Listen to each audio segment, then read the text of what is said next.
I believe in God the Father Almighty, maker of heaven and earth. I believe in Jesus Christ, His only Son, our Lord, who was conceived by the Holy Spirit and born of the Virgin Mary. He suffered under Pontius Pilate, was crucified, died, and was buried. He descended into hell. The third day he rose again from the dead. He ascended into heaven and is seated at the right hand of God the Father Almighty. From there he will come to judge the living and the dead. I believe in the Holy Spirit, the Holy Catholic Church, the communion of saints, the forgiveness of sins, the resurrection of the body, and the life everlasting. Amen.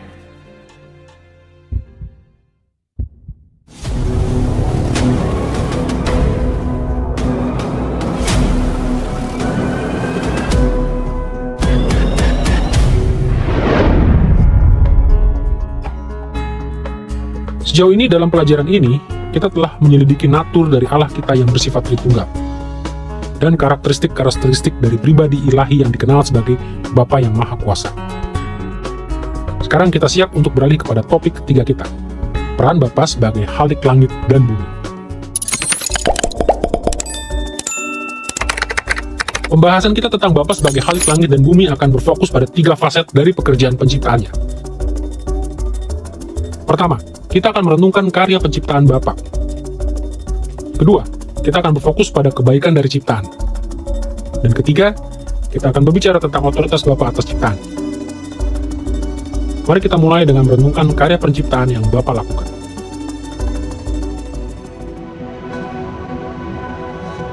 Penciptaan adalah suatu karya yang dalam pengakuan iman rasuli secara spesifik dikenakan kepada Bapa. Ingatlah bahwa butir iman yang pertama menyatakan, "Aku percaya kepada Allah, Bapa yang Maha Kuasa, Khalik langit dan bumi." Dari semua hal yang menurut kitab suci dilakukan oleh Bapa, inilah satu-satunya karya yang ditegaskan oleh kekristenan historis sebagai karya yang harus diakui oleh semua orang Kristen.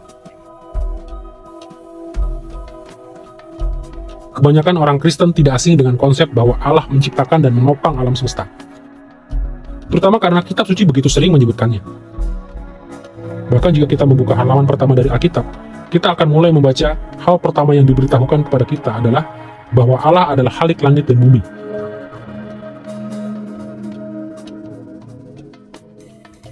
Seperti yang kita pelajari dari Kejadian pasal 1 ayat 1. Pada mulanya Allah menciptakan langit dan bumi.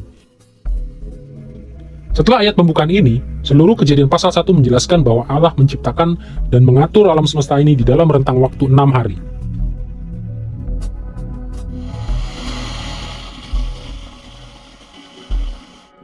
Nah, di sepanjang sejarah gereja, sudah ada banyak teori yang berbeda tentang penafsiran terhadap kejadian penciptaan dalam Kejadian pasal 1. Hampir semua teolog sependapat bahwa Allah menciptakan alam semesta ex nihilo, atau dari tidak ada menjadi ada. Maksudnya sebelum Allah menciptakan langit dan bumi, tidak ada keberadaan apapun selain Allah sendiri. Tidak ada materi praeksistensi yang darinya Allah menciptakan alam semesta. Dan banyak teolog telah berpendapat bahwa Allah bahkan menciptakan waktu dan ruang itu sendiri. Tetapi para teolog telah sering kali berbeda pendapat mengenai bagaimana persisnya Bapa menciptakan alam semesta, khususnya dalam hal natur 6 hari penciptaan. Beberapa bapak gereja seperti Clemens, Origen, dan Agustinus percaya bahwa hari-hari tersebut merupakan lambang-lambang figuratif dari suatu penciptaan yang mungkin terjadi seketika. Lainnya seperti Irenaeus dan Tertullianus menganggapnya sebagai hari-hari normal yang terdiri dari 24 jam. Belakangan ketika sains mulai menyatakan bahwa alam semesta sudah sangat tua, banyak teolog mulai membaca kisah-kisah penciptaan dengan cara-cara yang baru. Beberapa dari mereka menganggap bahwa hari-hari itu adalah periode normal selama 24 jam, tetapi bahwa ada rentang waktu yang panjang yang mengintervensi di antara hari-hari ketika Allah menciptakan. Yang lainnya menafsirkan hari-hari itu sebagai kiasan yang mewakili era atau zaman.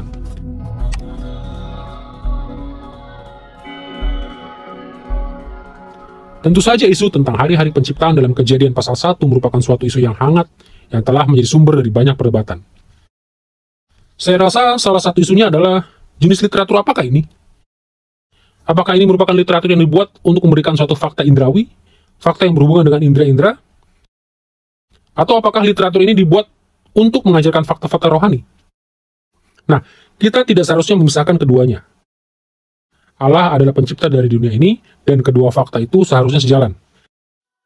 Tetapi jika kita membaca Kejadian pasal 1 sebagai teks sains, hal itu akan memimpin kita kepada suatu penafsiran yang berbeda dengan jika kita membacanya sebagai sebuah diskusi mengenai makna dan natur dari penciptaan.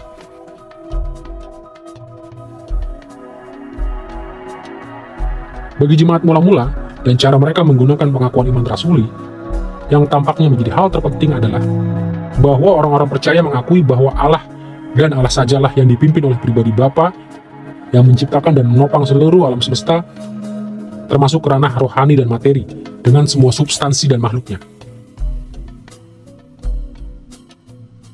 Inilah konsep yang sama yang ditekankan oleh kaum Lewi dalam Nehemia pasal 9 ayat ke-6.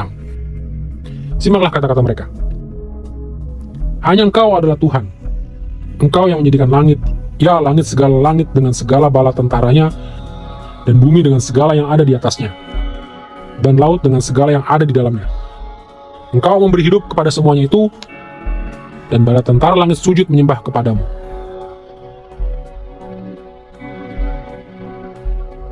Seperti yang kita baca di sini, Allah sajalah yang menjadikan alam semesta. Dan Allah sajalah yang terus memberikan kehidupan kepada segala yang ada, yang terus menopang alam semesta yang diciptakannya.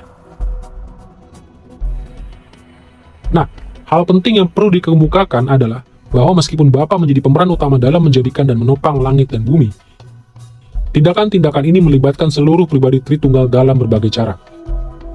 Sebagai contoh, anak adalah sarana atau instrumen yang dipakai oleh Bapa untuk menjadikan dunia, dan yang masih dipakainya untuk menopangnya. Simaklah bagaimana Paulus mendeskripsikan karya penciptaan dalam 1 Korintus pasal 8 ayat 6. Hanya ada satu Allah saja, yaitu Bapa, yang daripadanya berasal segala sesuatu, dan yang untuk Dia kita hidup. Dan satu Tuhan saja, yaitu Yesus Kristus, yang olehnya segala sesuatu telah dijadikan, dan yang karena Dia kita hidup. Di sini Paulus menjelaskan bahwa Bapa adalah sumber dari penciptaan. Penciptaan berasal dari Dia. Tetapi penciptaan terjadi melalui Anak. Kita tetap hidup karena Bapa menopang kehidupan kita melalui Anaknya.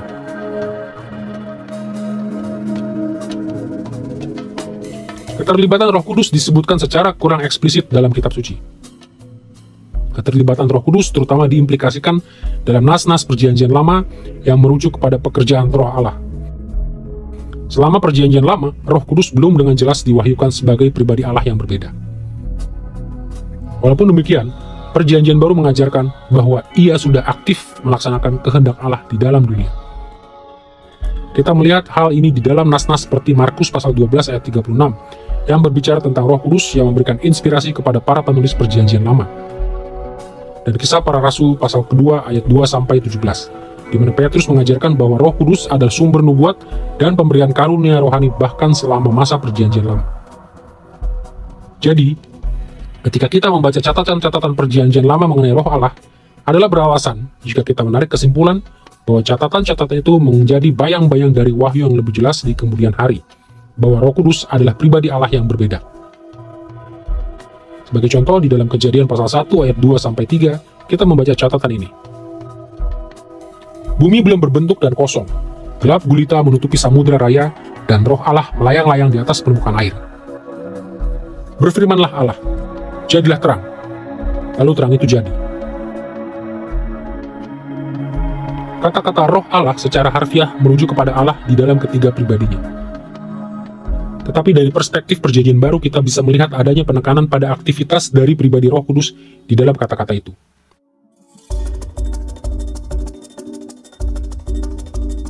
Setelah melihat peran Bapa sebagai Khalik di dalam penciptaan, kita siap untuk berfokus pada kebaikan dari ciptaan yang dijadikan Bapa. Banyak agama dan filsafat mengajarkan bahwa alam semesta material bersifat amoral. Maksudnya tidak baik ataupun jahat. Yang lainnya benar-benar mengatakan bahwa dunia itu jahat. Sebagai contoh, banyak di antara filsafat kafir yang dijumpai oleh gereja mula-mula mengajarkan bahwa alam semesta material itu rusak, dan bahwa agar benar-benar dapat diselamatkan, umat manusia harus melepaskan diri dari perbudakan tubuh mereka. Pandangan yang negatif terhadap dunia merupakan salah satu alasan yang membuat pengakuan iman rasuli menekankan bahwa Allah menciptakan langit dan bumi. Di dalam Alkitab, alam semesta adalah ciptaan Allah yang baik, yang merefleksikan karakternya yang baik. Dalam Kejadian pasal 1, kita diingatkan pada kebaikan dari ciptaan. Dalam ayat keempat, ke-10, 12, ke-18, ke-21, ke-25, dan ke-31. Totalnya sebanyak 7 kali. Dan di dalam pernyataan yang terakhir, Kitab Suci mencatat bahwa seluruh ciptaan bukan hanya baik, tetapi sangat baik. Seperti yang dituliskan oleh Musa dalam Kejadian pasal 1 ayat 31. Maka Allah melihat segala yang dijadikannya itu sungguh amat baik. Sayangnya segera setelah Allah menciptakan dunia, Adam dan Hawa berdosa terhadap Allah dengan memakan buah dari pohon pengetahuan tentang yang baik dan yang jahat. Dan sebagai akibat dari dosa umat manusia, Allah menempatkan seluruh ciptaan di bawah kutuk.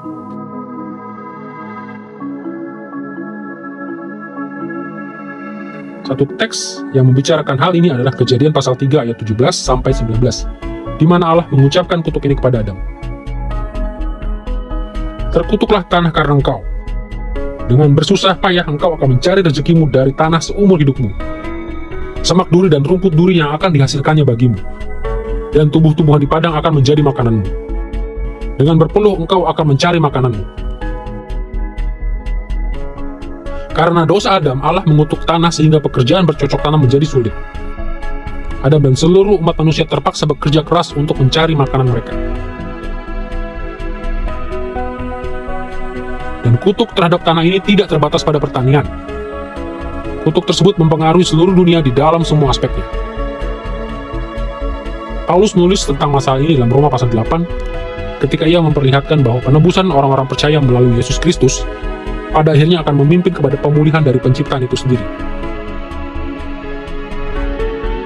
Simaklah apa yang dituliskan Paulus dalam Roma pasal 8 ayat 20-22. Karena seluruh makhluk telah ditaklukkan kepada kesia-siaan, tetapi dalam pengharapan, karena makhluk itu sendiri juga akan dimerdekakan dari perbudakan kebinasaan. Sampai sekarang segala makhluk sama-sama mengeluh dan sama-sama merasa sakit bersalin. Paulus mengajarkan bahwa kutuk atas tanah mempengaruhi setiap elemen ciptaan. Tetapi walaupun ada kutuk Allah, kita tidak boleh membuat kekeliruan dengan menganggap bahwa ciptaan itu tidak lagi baik. Ya, kejatuhan umat manusia ke dalam dosa telah merusak ciptaan. Tetapi ciptaan masih merupakan dunia Allah. Dan ciptaan secara fundamental tetap baik. Paulus mengungkapkan hal ini ketika ia sedang menulis tentang validitas pernikahan yang terus mengikat dan kemerdekaan orang-orang Kristen untuk memakan semua jenis makanan. Simaklah kata-katanya dalam 1 Timotius pasal 4 ayat 4. Karena semua yang diciptakan Allah itu baik. Perhatikan apa yang Paulus katakan di sini. Ia tidak mengatakan bahwa segala sesuatu yang diciptakan itu dulunya baik atau was good. Tetapi bahwa segala sesuatu yang Allah ciptakan adalah baik, is good. Fakta bahwa dunia jasmani itu baik, bahwa Allah menyatakannya baik, memiliki banyak implikasi praktis bagi kita. Di satu sisi, kita perlu menjaga lingkungan. Kita adalah para penata layan dari ciptaan ini. Di sisi lain, pada akhirnya Allah akan memelihara ciptaan ini. Dia akan menciptakan kembali, akan ada pemulihan ciptaan, bukannya pembinasaan ciptaan. Kita akan hidup selamanya dalam langit yang baru dan bumi yang baru. Dunia jasmani yang Allah ciptakan adalah hal yang baik. Tubuh jasmani kita, kehadiran jasmani kita adalah hal yang baik. Jadi, entah kita sedang berbicara tentang pernikahan atau makanan, atau hal-hal lain apapun yang diciptakan oleh Allah, kita bisa yakin bahwa apa yang diciptakannya itu semua baik. Karena Bapa yang menciptakan itu juga baik. Itulah sebabnya Paulus juga bisa mengatakan dalam Roma pasal 1, bahwa kebaikan Allah sendiri masih bisa dilihat oleh semua umat manusia, melalui hal-hal yang telah dijadikannya. Itulah sebabnya Mazmur 19 bisa mengklaim, bahwa langit menceritakan kemuliaan Allah. John Wesley mendeskripsikan kebaikan dari ciptaan dalam karyanya di abad ke-18. A Survey of the Wisdom of God in the Creation, bagian ketiga, bab kedua. Simaklah apa yang ia tuliskan di sana. Seluruh alam semesta adalah sebuah gambar yang di dalamnya ditampilkan kesempurnaan-kesempurnaan Sang Ilahi. Seluruh alam semesta tidak hanya menunjukkan keberadaannya, tetapi kesatuannya, kuasanya, hikmatnya, kemandiriannya, kebaikannya. Alam semesta memperlihatkan kebaikan Allah melalui kebaikan yang ada pada dirinya. Suatu kebaikan yang dimilikinya karena diciptakan oleh Allah yang baik. Ciptaan Allah merefleksikan kebaikannya. Ciptaan Allah pertama-tama memberitahukan pada kita bahwa ciptaan itu pada dirinya tidak jahat. Bahwa kejahatan bukanlah suatu keberadaan yang pada dirinya ada di dalam materi. Tetapi ciptaan Allah juga memberitahukan kepada kita bahwa ketika Allah menciptakan dunia, Ia menciptakannya dengan sangat baik. Bahwa ada keindahan di dalam ciptaan. Kini keindahan itu sudah ternoda sebagai akibat dari kejatuhan. Semak duri dan onak, dan peluh di dahi manusia, telah mendistorsi ciptaan Allah. Tetapi sebagai orang-orang Kristen, kita telah memulai prosesnya atau Allah telah memulai proses di dalam diri kita untuk menciptakan kita kembali. Kita adalah ciptaan baru di dalam Yesus Kristus. Dan seperti yang dituliskan oleh sang penulis himne, sebagai orang-orang Kristen, kita melihat sesuatu yang belum pernah dilihat oleh mata yang tidak memiliki Kristus. Kita mulai melihat ciptaan Allah sebagai buatan tangan Allah. Karena itu, sebagai orang-orang Kristen, kita melihat seni, keindahan, struktur, koherensi, integrasi di dalam ciptaan itu sendiri. Dan inilah yang kita nantikan di dalam langit yang baru dan bumi yang baru. Ketika ciptaan Allah akan dijadikan sepenuhnya baru, dan kita akan bisa menikmati ciptaan seperti yang telah direncanakan Allah bagi kita. Dengan bekal pengertian tentang karya penciptaan dan kebaikan dari ciptaan ini, kita siap untuk membahas otoritas Bapa atas ciptaan yang dimilikinya sebagai Khaliknya.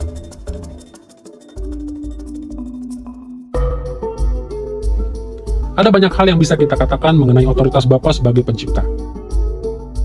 Tetapi kita hanya akan berfokus pada 3 karakteristik dasarnya.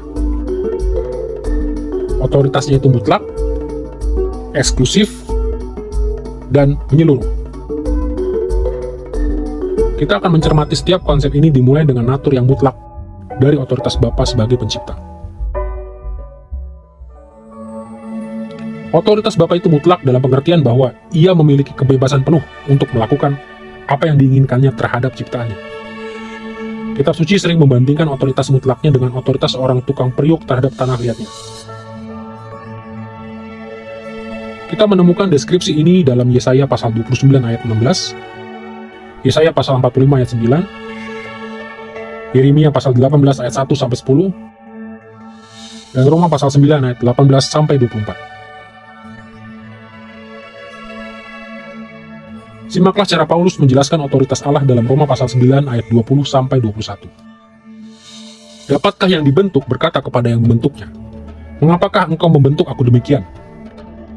Apakah tukang periuk tidak mempunyai hak atas tanah liatnya untuk membuat dari gumpal yang sama suatu benda untuk dipakai guna tujuan yang mulia, dan suatu benda lain untuk dipakai guna tujuan yang biasa? Tentu saja jawaban untuk pertanyaan-pertanyaan retoris Paulus sudah jelas.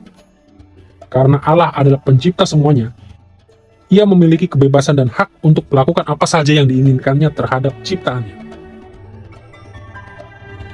Saya rasa ketika beberapa orang mendengar bahwa Alkitab mengajarkan bahwa Allah memiliki otoritas tertinggi di atas segala sesuatu yang terjadi di dalam dunia, mereka mungkin merasa terancam karenanya.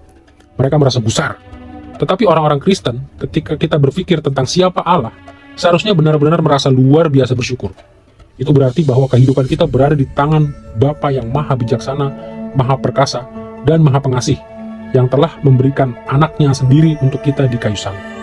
Dan itu adalah penghiburan yang benar-benar luar biasa, khususnya di dalam saat-saat penderitaan, di dalam saat-saat ketika kita bertanya-tanya tentang apa yang sedang terjadi dalam hidup kita. Bahkan ketika Anda tidak memahami segala sesuatu yang sedang terjadi, jika Anda adalah milik Yesus Kristus, Allah adalah Bapa Anda, dan Ia mengasihi Anda, dan Ia sedang melindungi Anda, dan Ia sedang menjaga Anda, apapun yang sedang Anda alami. Dan beberapa peristiwa yang kita alami dalam hidup ini sungguh-sungguh menyakitkan.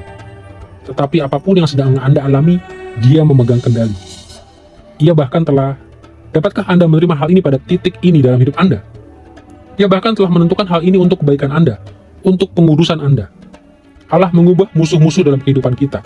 Ia mengubah musuh-musuh tersebut menjadi sahabat-sahabat kita, supaya kita menjadi lebih daripada pemenang melalui Dia yang mengasihi kita. Kita tidak hanya menang, dikatakan bahwa kita lebih daripada pemenang melalui Dia yang mengasihi kita. Jadi, Allah menggunakan ujian-ujian dan kesulitan-kesulitan itu, dan Ia memakainya untuk menguduskan kita, untuk menjadikan kita lebih menyerupai Yesus Kristus. Ia mendatangkan hal-hal yang didatangkannya dalam hidup kita, supaya kita menjadi seperti Kristus. Ibrani pasal 12. Ia mendisiplin kita sebagai Bapa yang pengasih dan bijaksana dan baik. Saya rasa perjuangan iman seringkali dijalani persis dalam keadaan seperti ini. Kita harus berulang kali mengatakan kepada diri kita, Allah memperhatikan aku, dan bahkan ketika aku tidak memahaminya, Ia sedang mendatangkan hal ini dalam hidupku untuk kebaikanku, untuk kesucianku, untuk pengudusanku. Selain memiliki otoritas yang mutlak, Bapa juga memiliki otoritas yang eksklusif atas segala sesuatu yang diciptakannya.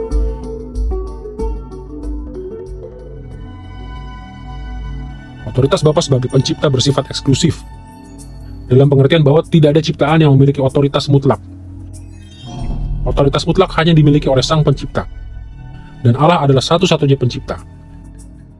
Dan selanjutnya, ketika kita melihat pada Allah Tritunggal secara ekonomis, Bapa juga memiliki otoritas atas pribadi-pribadi lain dalam Tritunggal.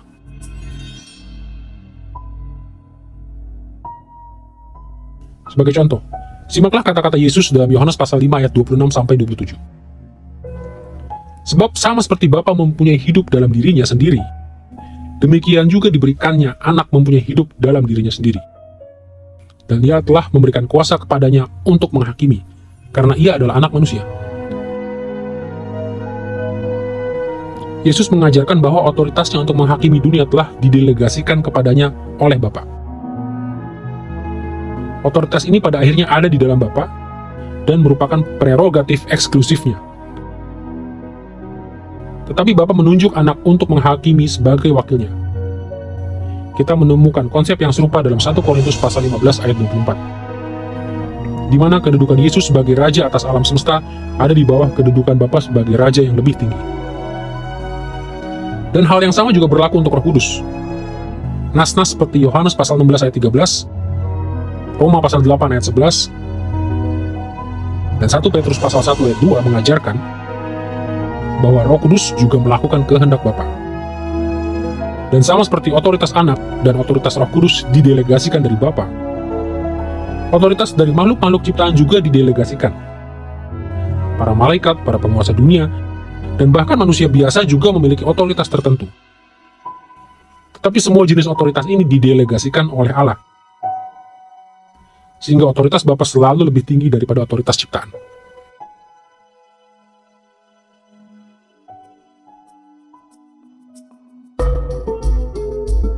Selain memiliki otoritas yang mutlak dan eksklusif, Bapa juga memiliki otoritas yang menyeluruh atas alam semesta.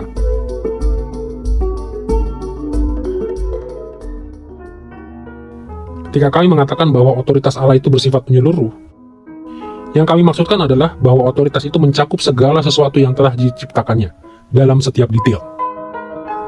Dan setidaknya ada dua implikasi yang penting dari fakta ini. Pertama, semua orang berada di bawah otoritas Allah. Tidak ada orang atau makhluk ciptaan lainnya yang bebas dari kewajiban untuk menaati Allah. Para malaikat dan umat manusia yang setia kepada Bapa mengakui dan tunduk dengan rela kepadanya. Tetapi roh-roh jahat dan umat manusia yang tidak setia memberontak terhadap Dia dan menolak untuk tunduk pada perintah-perintahnya. Meskipun demikian, penghakiman-penghakiman moral Bapa berlaku untuk semua orang. Dimanapun kita tinggal atau siapapun kita, dan apapun kebudayaan atau agama kita semua harus bertanggung jawab kepada Allah. Kedua, segala sesuatu berada di bawah otoritas Allah. Otoritasnya mencakup setiap detail yang telah Ia ciptakan. Karena Allah telah menciptakan segala sesuatu, tidak ada aspek dari ciptaan yang netral secara moral. Ia telah menciptakan segala sesuatu untuk suatu maksud, dan telah memberikan karakter moral kepadanya. Dan ini berarti bahwa apapun subjeknya, apapun aspek penciptaan yang sedang dibicarakan, tidak ada netralitas moral. Segala sesuatu di dalam ciptaan, entah berfungsi sesuai dengan apa yang diinginkan oleh Allah, dan karenanya adalah baik, atau memberontak terhadap Dia, dan karenanya adalah jahat.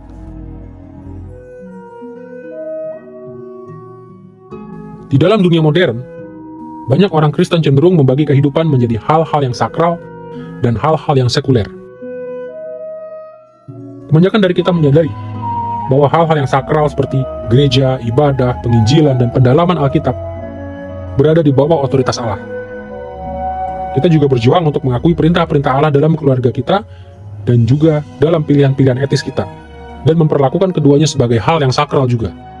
Tetapi banyak orang Kristen cenderung berpikir bahwa perintah-perintah Allah tidak mengatur perkara-perkara yang disebut sekuler, seperti politik, pendidikan, dan pekerjaan. Tetapi pemisahan modern antara dunia sakral dengan dunia modern ini tidaklah alkitabiah.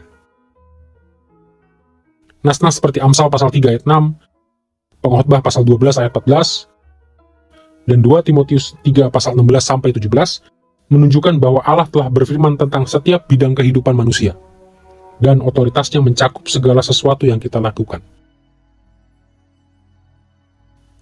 Di dalam dunia di mana otoritas seringkali hanya dipandang dalam arti negatif, otoritas Allah adalah hal yang sangat indah yang harus dipercayai oleh orang-orang Kristen. Karena Allah masih mengasihi dunia ini, Allah masih memegang kendali, Allah mengetahui dari permulaan sampai akhirnya. Allah adalah pribadi yang akan menghakimi semua orang, dan hal itu seharusnya membuat kita merasa tenang karena kita bisa yakin bahwa Dia mengetahui apa yang sedang dilakukannya dan bahwa itulah yang menjadi kepercayaan dan keyakinan kita untuk masa depan. Dalam pelajaran mengenai Allah Bapa ini, kita telah mencermati butir iman yang pertama dalam pengakuan iman rasuli. Kita telah mendiskusikan konsep tentang Allah yang diimplikasikan dalam butir ini. Kita telah membicarakan tentang Bapa yang Maha Kuasa sebagai pribadi yang pertama dalam kealahan. Dan kita telah menyelidiki peran Bapa sebagai Khalik langit dan bumi. Pengertian tentang pribadi Allah Bapa merupakan dasar bagi semua teologi Kristen. Kecuali kita mengenal dan menyembah Allah Tritunggal yang sejati dari kitab suci, kita sedang menyembah Allah palsu. Dan mengakui serta meninggikan pribadi yang oleh kitab suci disebut sebagai Bapa merupakan bagian yang sangat penting dalam ibadah yang sejati. Bapa adalah pribadi yang ditaati dan ditinggikan oleh Anak dan Roh Kudus. Pribadi yang kemuliaannya menjadi tujuan dari pekerjaan Anak dan Roh Kudus.